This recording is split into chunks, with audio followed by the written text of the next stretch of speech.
He hadn't seen the rhino in over 7 years, hadn't spoken its name aloud since the night it vanished into the back of a truck beneath a sky too quiet to scream. And yet now, in the thick heat of the savannah, with the scent of smoke and fear in the air, and the twisted metal of a poacher's truck still cooling beside him, he saw it. Those eyes, unchanged and unyielding, staring straight through him, as if no time had passed, as if the silence, the loss, the unbearable weight of forgetting had never been, enough to sever whatever thread still pulsed between them. Something deeper than memory, older than language, forged, not in comfort, but in pain, in blood, in the kind of love that doesn't fade, it buries itself and waits. Each morning, Daniel rose before the sun, not out of urgency but habit, moving through the motions of patrol with quiet precision, his boots tracing the same worn paths through dew-slick grass eyes, scanning the horizon. Not for danger, but for something long gone. His hands lingered too long, on the gate latch, where a younger rhino once waited for him, wide-eyed and trusting his lunch breaks passed beneath the same acacia tree, where he used to rest beside a warm flank, now replaced by silence and wind.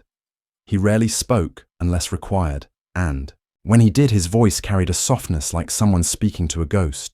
The others said he was calm, said he had peace, but they couldn't see how his gaze always drifted to the northern fence line, how he paused beside the empty enclosure every evening, just for a moment, just in case, as if the past might suddenly return and fill the space again, as if some part of him still believed it could.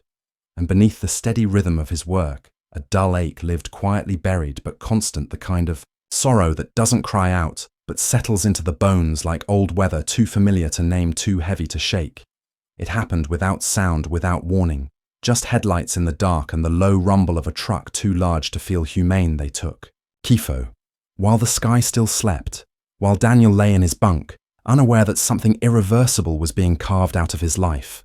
By morning the pen was empty, the straw undisturbed as if he had never been there at all, and the silence that followed was not peaceful, but sharp, a jagged absence that clung to Daniel's chest, like frost, he called.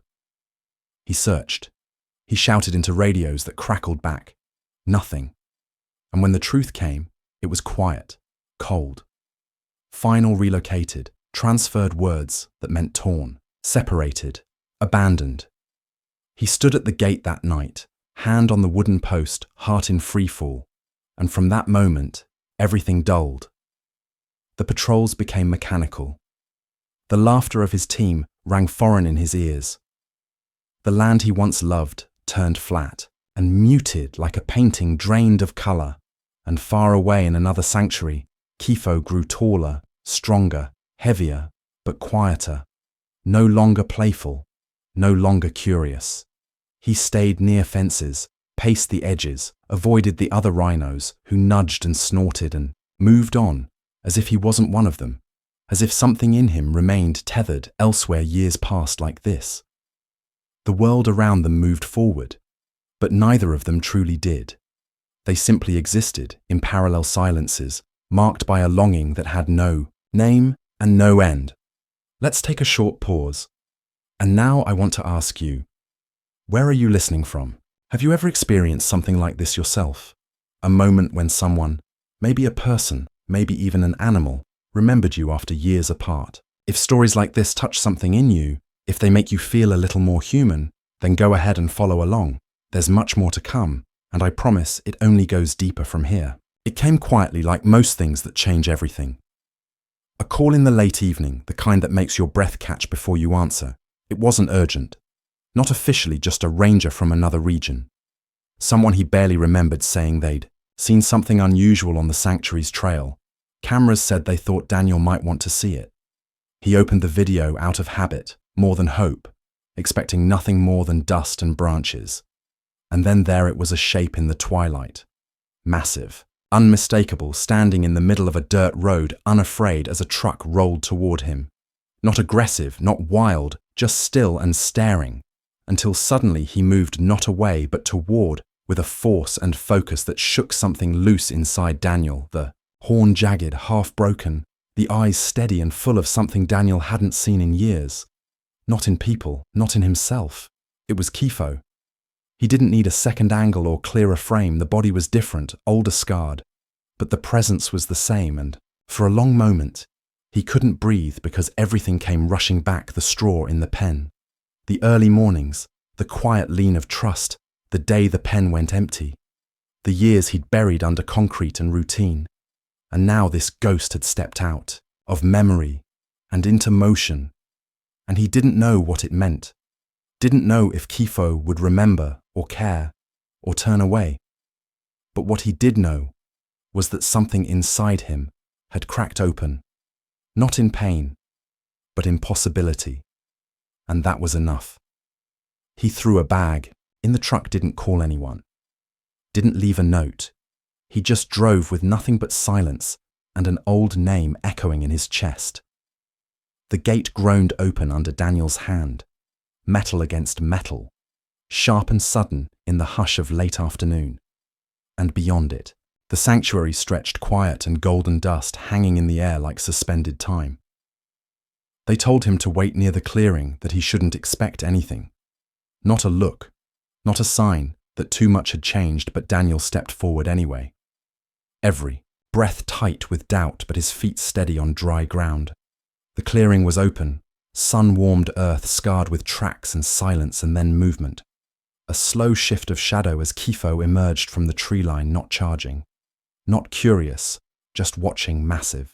Now horn-jagged hide, marked by time and fights and solitude, but still the same in ways no one else could see. They stood facing one another, wind catching between them, a dry stirring of grass and memory.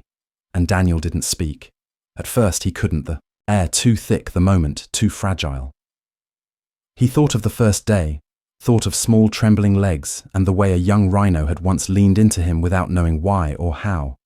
And now the space between them felt endless, yet impossibly near.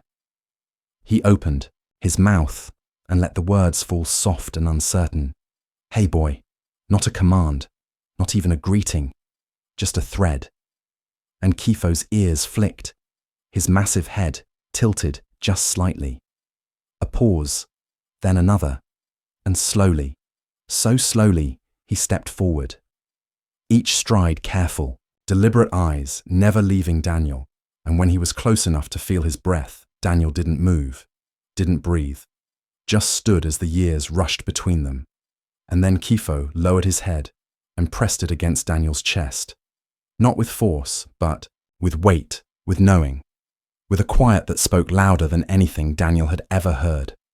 And in that moment, something broke and mended all at once. It wasn't memory that bridged the distance, but something deeper, something older, something that had never really left, and the world shifted, not with noise, but with stillness, because the bond had never died. It had only waited. The days that followed were slow, unhurried, as if time itself understood the need for gentleness. Daniel didn't speak much. He simply showed up every morning, stood in the same patch of sun near the acacia tree hands, resting loosely by his sides. And each day, Kifo came a little closer, not out of instinct, but choice, drawn not by food or command, but something quieter, older, some. Mornings Kifo would pause just beside him, their shadows touching, and Daniel would lift a hand not to pet, not to claim, just to offer, and Kifo would lean in his massive form, pressing gently into the space where silence once lived. There were no grand gestures, no sudden miracles, only small truths. The way Kifo brushed past him a little slower, the way Daniel smiled without realizing it the first time Kifo let out a low breath and settled down beside him like he used to. Daniel sat too, knees drawn up, arms on them, watching the sky change color above them. And in that stillness, he felt it, not memory, but presence. Not return, but continuation. A thread never broken, just stretched and worn and healing now. Day by day, scar to scar, they walked again along dusty paths, no fences between them anymore, only space filled with quiet trust and familiar rhythm. Sometimes Daniel would hum an old tune under his breath, and Kifo's ears would twitch, and for a moment it felt like nothing had ever gone. And yet, everything had changed, not back, but forward. And in that movement, not away from pain, but through it, they found something that had waited patient and whole. And when the wind blew just right, carrying the scent of dry grass and old hope, Daniel would close his eyes and know deep down that he wasn't alone. Not anymore. Not again. And neither was Kifo, because some bonds don't need words or time. They only need to be met halfway and remembered in silence and lived in peace. Some connections don't fade. They simply fall quiet, waiting beneath the noise of life, beneath years and distance and silence until the moment they are needed most. And when they return, they do not come with noise or explanation, but with a look, a breath, a weight that feels like coming home. Daniel was no longer searching and Kifo was no longer waiting. They had found each other, not as they were, but as they had become shaped by time, weathered by absence, yet still whole because real bonds are not broken by silence. They are kept, alive by it, held gently until the world is ready again. And when they return, they do not ask for what was lost. They begin again, quietly, fully, completely.